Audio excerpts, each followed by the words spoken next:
Test 3. You will hear a number of different recordings, and you will have to answer questions on what you hear. There will be time for you to read the instructions and questions, and you will have a chance to check your work. All the recordings will be played once only. The test is in 4 sections. Write all your answers in the listening question booklet. At the end of the test, you will be given 10 minutes to transfer your answers to an answer sheet. Now turn to Section 1.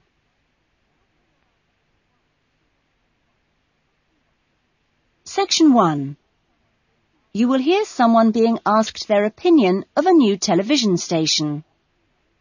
First, you have some time to look at questions 1 to 4.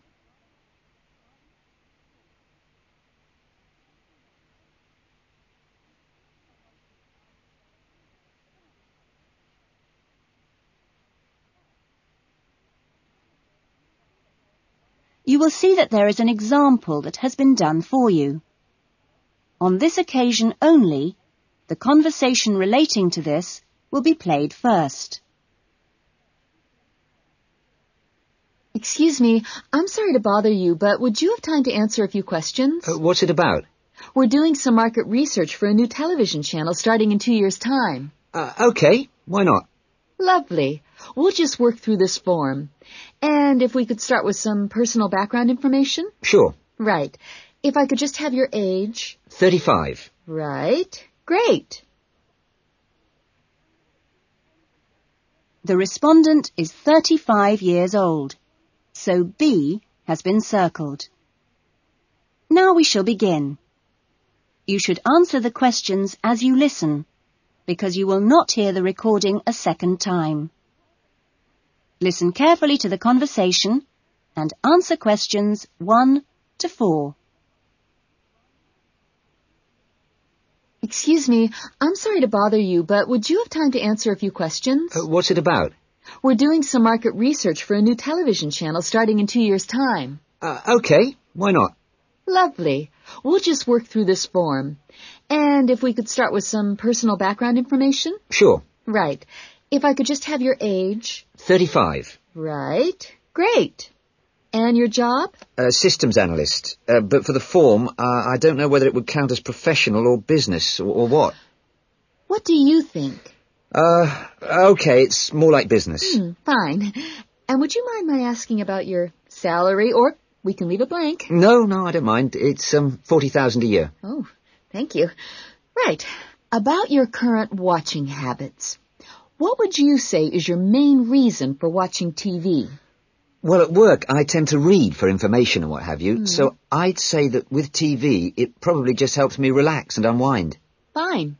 And how many hours a day, on average, do you watch TV? Not a lot, really.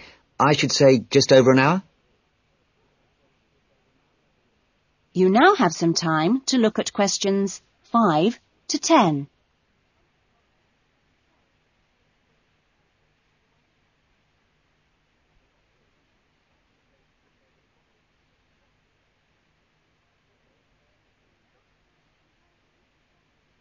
Now listen carefully and answer questions 5 to 10. So what are the 2 main times of the day that you watch TV? Well, a little around breakfast time, and then it tends to be really late, 11 or even midnight, when I finish work. And what sort of programs do you go for? Some news bulletins, but I also really like to put my feet up with some of the old comedy shows. Fine. And turning to the new channel, which type of programs would you like to see more of? Well, I certainly don't think we need any more factual programs like news and documentaries. I think we need more about things like local information, providing a service for the community. And in the same vein, perhaps more for younger viewers. Good quality stuff. Uh-huh. And if you had to give the new directors some specific advice when they set up the channel, what advice would you give them?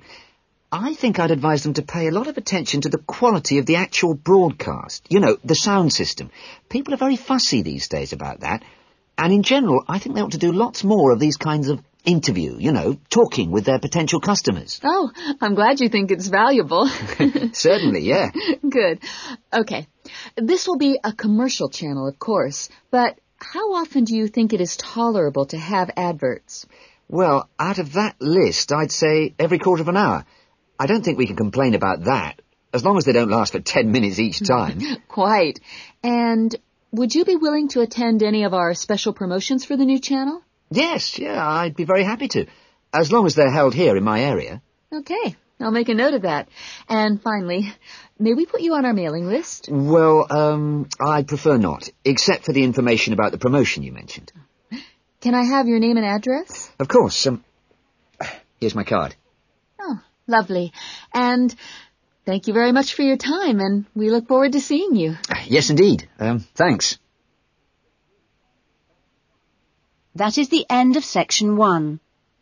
You will now have half a minute to check your answers.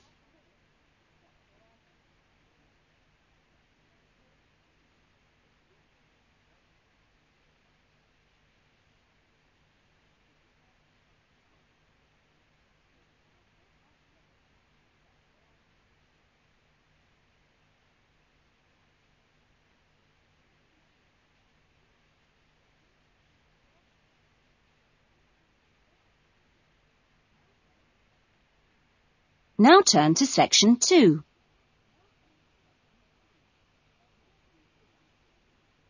Section 2. You will hear a student welfare officer talking to a small group of students just before the beginning of term.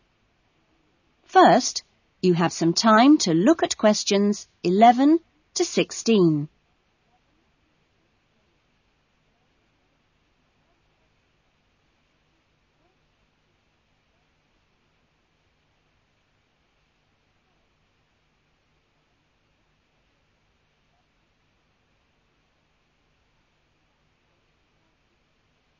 Now listen carefully to the talk and answer questions 11 to 16.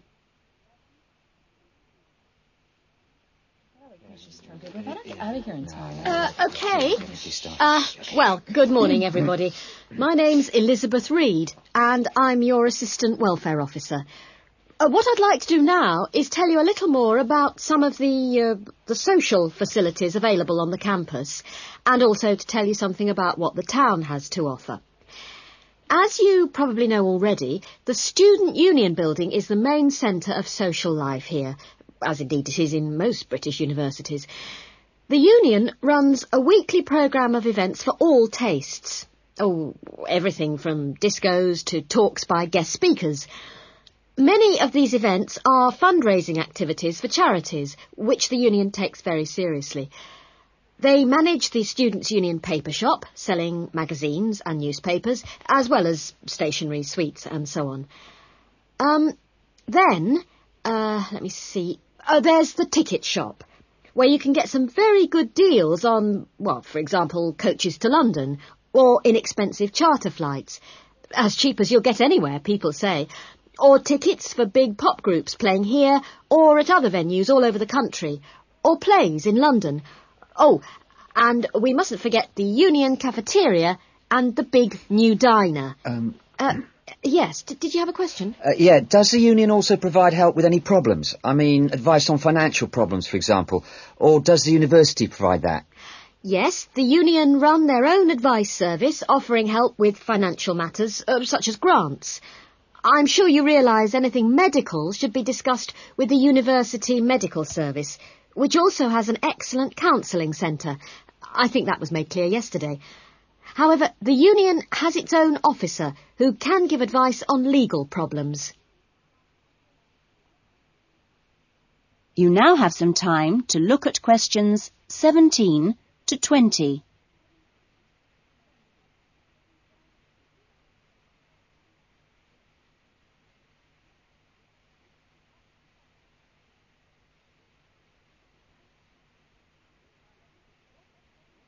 Now listen to the rest of the talk and answer questions 17 to 20. Now, on to Radford. For a town of its size, Radford has some unusually good leisure and community facilities and has quite a good shopping centre with an interesting range of shops. As you go into Radford, there's a new, well, quite new, Olympic-sized swimming pool. That's on the outskirts at a place called Renton. Above the pool, there's a high-tech fitness centre. Are there any ice skaters here? No? Oh, pity. The facilities for ice skating are excellent. Well, the new Metro Tower, right in the centre of town, has got an ice rink and a sports hall for squash, badminton, volleyball and several other indoor sports. And in the same building, there's a new cinema with 6 screens. Then, let me see, in the main square, just 2 minutes' walk from the Metro Tower, there's the Theatre Royal, which often gets London productions on tour. And in the streets nearby, you can find a good range of inexpensive restaurants, including Indian, Chinese, Thai and Italian. That is the end of section 2.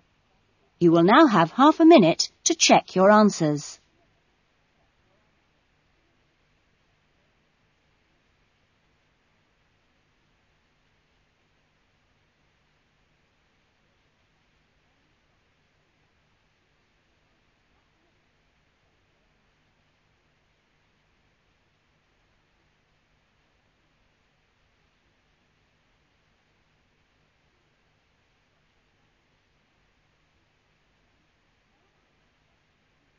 Now turn to section 3.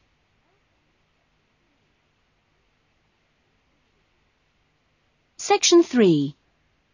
You will hear a tutor, Dr. Simon, talking to some of his students about writing a dissertation. First, you have some time to look at questions 21 to 26.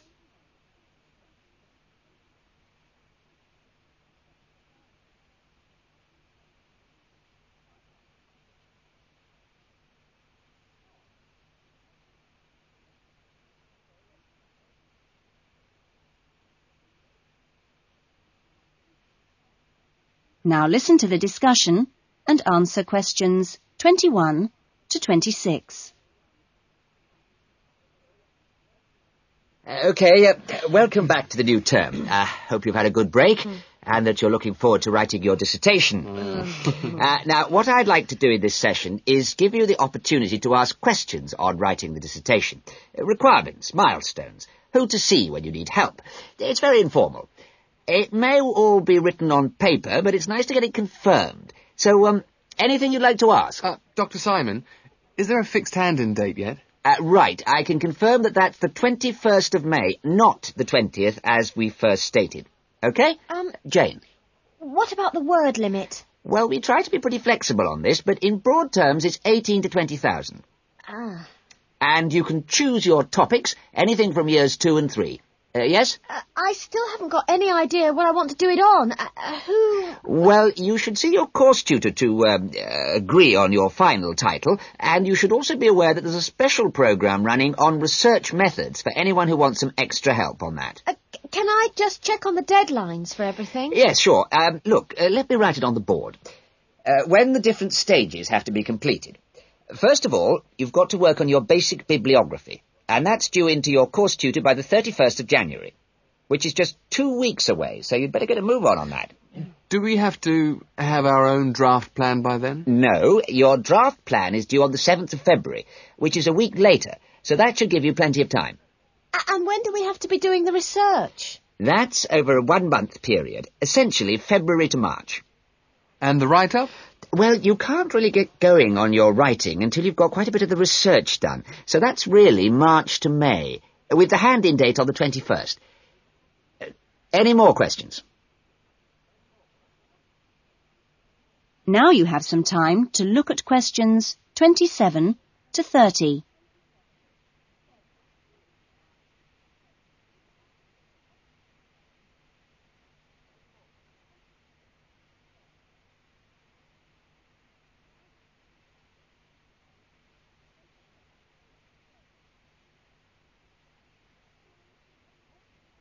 Now listen to the rest of the discussion and answer questions 27 to 30.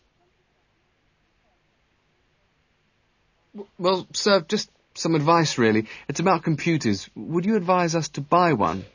What can I say, Andy? I know it's a massive expense, but I really feel it would be of great benefit. You can always look in the student union adverts for second-hand ones.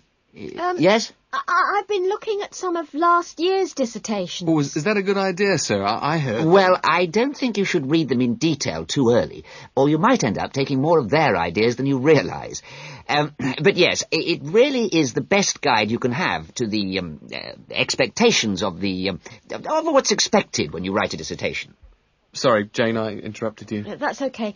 It's just that they did a lot of research using questionnaires. Is that a good idea? I think questionnaires are very good at telling you how people fill in questionnaires. But to be frank, they tell you very little else.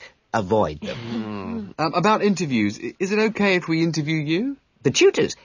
Well, I don't see why not. They don't have any special contribution to make, but you can if you want. There's a whole section on this issue in the research guide. I'm afraid it's slightly out of date, and you're probably better talking to the tutor on the research methods course. But you might find it useful to start there. Okay. Thanks. Okay, well, great. I hope that sorted a few things out. You can always come and see me or drop me a note if you've got any more queries. Right. Fine. Okay, thanks. That is the end of section 3. You will now have half a minute to check your answers.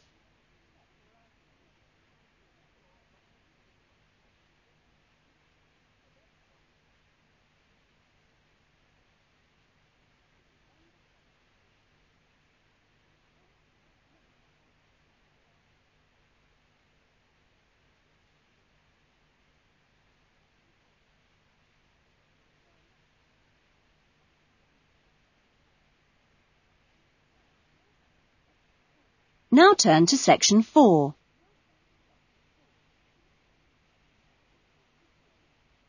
Section 4. You will hear a lecture about the lack of rainfall in Australia.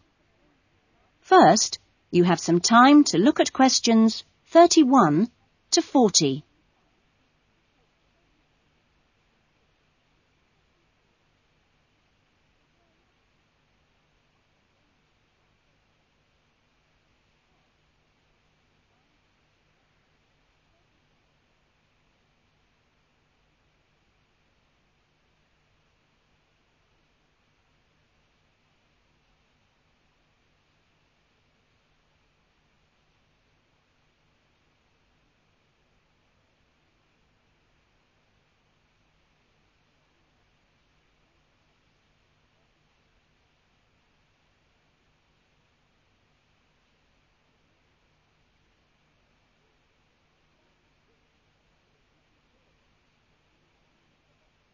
Now listen to the lecture and answer questions 31 to 40. Good morning. This morning, we are continuing our look at Australia and its natural problems. Actually, dryness, or aridity, as it is generally called by geographers, is probably the most challenging of Australia's natural problems. And so it's very important in this course for you to have a good understanding of the subject. For Australia, water is a precious resource, and its wise management is of the greatest importance. As I've said, Australia is a dry continent, second only to Antarctica in its lack of rainfall.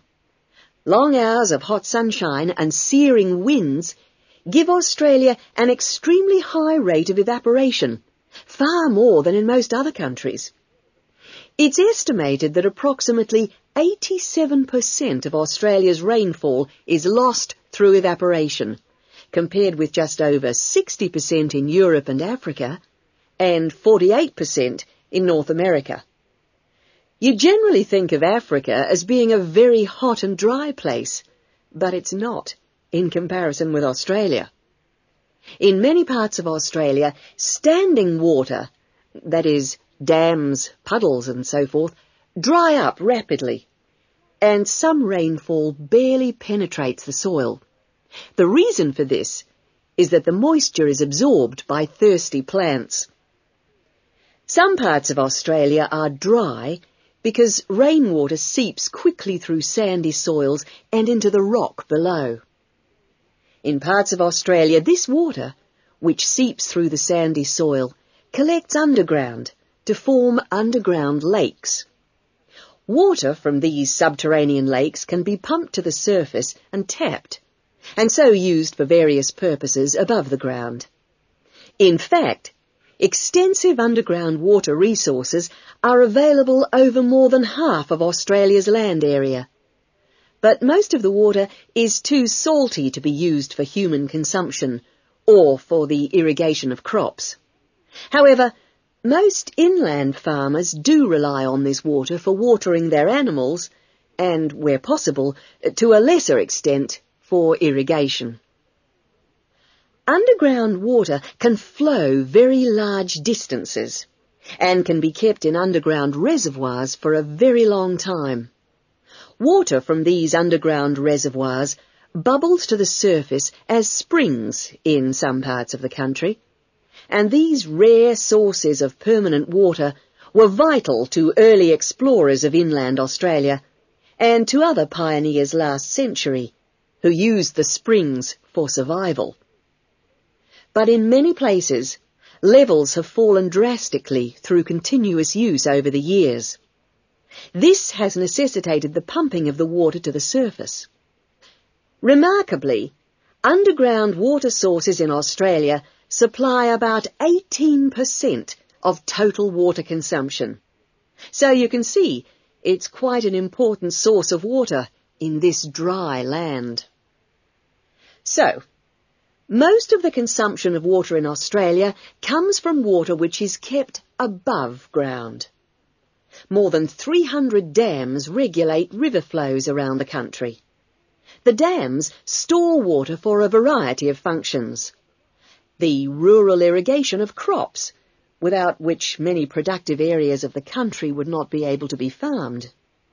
The regulation of flooding, a serious problem which will be dealt with later in the course. And last but not least, the harnessing of the force of gravity for the generation of electricity. That is all we have time for this morning, but you'll be able to do further study on this important area in the library.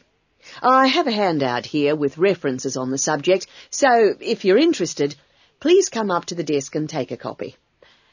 Next week's lecture is a case study of an outback farm, and it'll be going into detail about some of the problems we've discussed here.